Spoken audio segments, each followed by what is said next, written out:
kushaya mari iwe wakecha kunogeswa shuka muchecha vanoda chiti itai ahe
usina nzeve kubviswa zino usina chiveve kushaya mari iwe wakecha kunongeswa shuga muchecha vanoda chiti itai ahe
kuita gwaro togirine masai mabuya togirine masai kuita gwaro togirine masai vachiborani togirine masai kuita gwaro togirine masai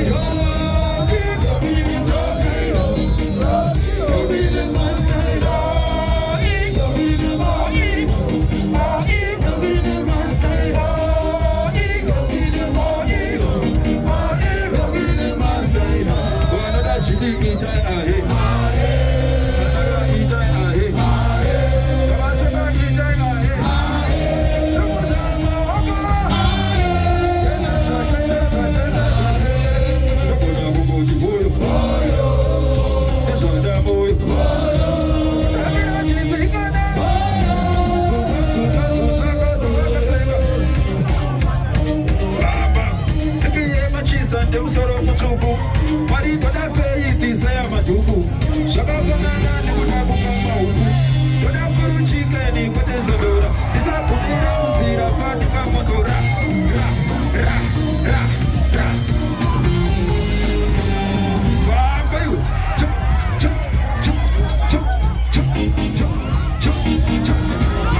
Mbona blazu?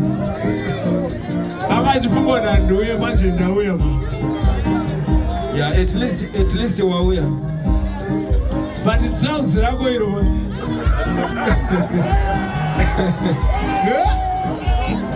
Manichi? Ivana ulichi? Azi? Alright. Yeah, aisi mosho yako apama. Mosho yako wakulira nebo wakukara mazoea kuti. But ili wakuzi baba wananesa kori baba wangu. Uri mwana wangu. Asaka tombo izolele nayo. Tombo izolele nayo. Apama. Ndine mufunzo wani kuvatsigiriva vedu nevako. Alright. Kuti hama dzangu. Just imagine vari baba vako. Akana ndiwe vari mudhara vako je. Alright. Mazimbabwe muri kwenu. Tisu macelebrity acho inini na baba Harare. Kudai ku Nigeria chinzi Burna Boy. Iwewe na uri kuya uchinzi Steve Harvey.